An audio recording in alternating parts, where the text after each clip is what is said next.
Instrutor, tudo isso que nós aplicamos até aqui, eu tenho que fazer em cada projeto de ciência de dados? Sim, exatamente. Vai definir o problema, vai buscar os pacotes, né? Se estiver trabalhando com linguagem Python, vai carregar e compreender os dados. Vai então explorar os dados para detectar eventuais problemas. Em cada projeto, em cada conjunto de dados, vai ter problemas diferentes. Você então vai aplicar a estratégia de limpeza. A limpeza às vezes pode levar dias, hein?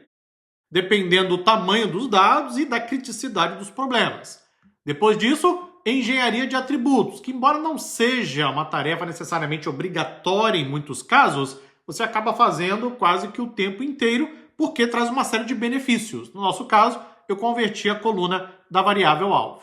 Quando você estiver quase pronto para começar a modelagem preditiva, você divide os dados em treino e teste e aí chegamos na etapa que já tem algum glamour, já tem alguma beleza.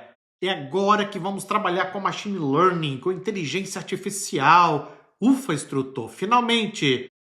Mas espera aí, porque antes tem algumas etapas para que eu possa construir o meu modelo. De fato, modelagem em si, machine learning, é somente essa linha que eu estou marcando com o mouse, ok?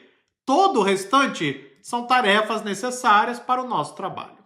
Permita-me explicar tudo isso agora para você. Bom, eu poderia aplicar essas três operações aqui de forma independente. Mas eu também poderia construir um pipeline único. Então, decidi trazer dessa forma para você neste projeto. Eu vou criar um único pipeline de modelagem preditiva que vai aplicar a transformação nos dados de texto, vai converter para representação numérica, vai padronizar os vetores e aí sim aplicar machine learning. Então aqui, essa etapa de pipeline, eu poderia quebrar em duas subetapas. Uma de pré-processamento dos dados e outra de machine learning propriamente dita.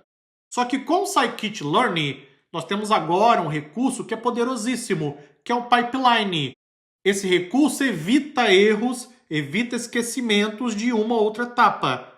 Em um único pipeline, usando a função pipeline mesmo, tome cuidado, é com P maiúsculo, eu vou aplicar três operações distintas. Essas duas primeiras operações, que eu já vou explicar para você na sequência, são operações de pré-processamento. Ou seja, eu vou colocar os dados no formato para que eu possa treinar um algoritmo de machine learning.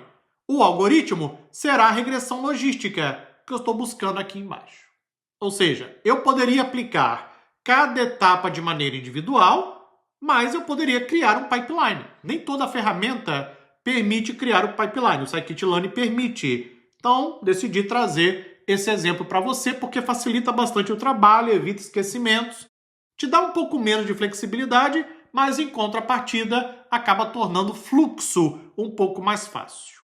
Então, nós vamos criar um pipeline com três tarefas obrigatórias. Eu preciso converter os dados de entrada de texto para representação numérica. Isso é mandatório, não tem discussão sobre isso. Machine Learning é matemática, não há o que fazer.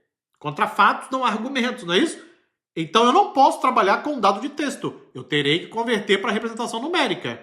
Vou aplicar uma estratégia para isso, vou usar o TF-DF, que eu já vou explicar para você na sequência. Depois, vou aplicar outra tarefa, que é a padronização. Colocar os dados na mesma escala. Por fim, aí sim eu vou traçar o nosso algoritmo para que então ele seja treinado com os dados pré-processados e aprenda o relacionamento entre os dados. Aqui tem uma coisa importante. Machine Learning não cria padrão nos dados. Machine Learning detecta um padrão se existir.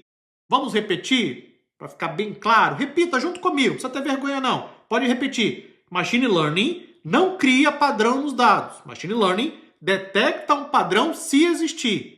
Neste ponto que eu estou do projeto, tem como garantir que exista um padrão nesses dados?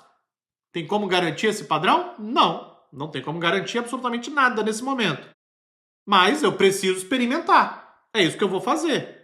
Eu vou preparar os dados, vou então treinar o meu pipeline, depois eu vou avaliar, que é a próxima etapa, está aqui embaixo, a etapa número 9. Depois que eu avaliar, aí sim eu vou verificar, opa, eu consigo criar um modelo a partir desses dados, então existe um padrão. E se por acaso, ao avaliar, o modelo estiver com performance ruim? Eu posso voltar, fazer modificações, modificar a limpeza, engenharia de atributos, modificar o algoritmo para criar uma nova versão, avaliar. Consigo criar um modelo, sim ou não?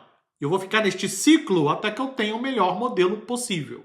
Eu já trabalhei em projetos em que eu construí 85 versões do mesmo modelo, até chegar em um modelo minimamente funcional. Já também trabalhei em projetos que depois de 5 versões eu vi que não tinha o que fazer. Não havia um padrão nos dados, mas somente a avaliação depois é que vai me dar essa resposta. Então agora vou explicar para você cada um dos elementos do pipeline. Me acompanhe na próxima aula.